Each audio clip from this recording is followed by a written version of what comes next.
चीन रोजाना 1 करोड़ चूहे क्यों पैदा कर रहा है? तो दोस्तों, चीन बहुत खतरनाक है।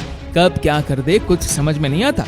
जहां दुनिया भर में हर जगह खेतों के अंदर अगर चूहे नजर आ जाए तो किसान परेशानी में आ जाता है। लेकिन चाइना का दिमाग और उसका फितूर अलग ही लेवल का होता है। यहाँ चूहों को पालने के लिए खेत बनाया जा रहा है। इस प्रकार का एग्रीकल्चर की एक तरफ फसल उग रही है और उसी के अंदर चूहे पल रहे।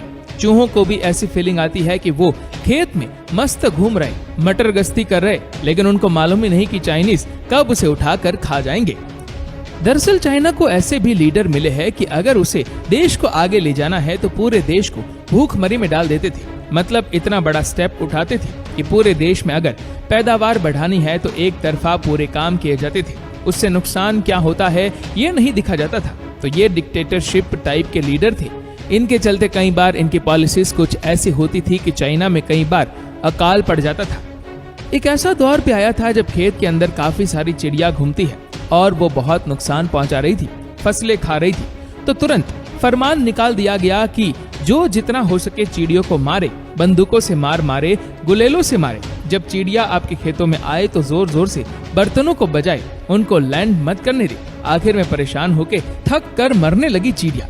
एक साथ इतने बड़े पैमाने पर चिड़ियों का कत्लेआम मचाया गया कि चिड़िया हो गई गायब।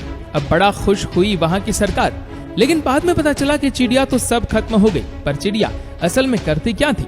वो थोड़ा बहुत अनाज तो जरूर खाती थी, पर साथ में फसलों को बर्बाद करने वाले तिल चट्टे भी खाती थी। लेकिन फिर वहाँ पर टिड्डियाँ बढ़ने लगी। बड़े बड़े टिड्डियों के दल हो गए और उनको मारने वाली कोई चिड़िया ही बची नहीं। टिड्डी के टिड्डी दल खड़ी फसलों को खाने लगे और वहाँ फसलें चौपट होने लगी। नतीजन अकाल पड़ने लगा, जिस वजह से चाइना के लोगों को सरवाइव करने के लिए मजबूरन जो मिल जाए वो खाना पड़ता था। इसमें उसे चूहे बड़े काम आए।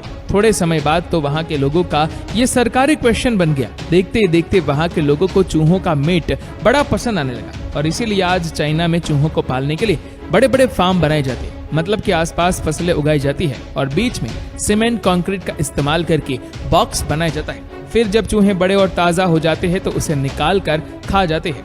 अब बात करें ट्रेडिशनल चाइनीज मेडिसिन की, तो उसमें अजीबोगरीब चीजें इस्तेमाल होती है।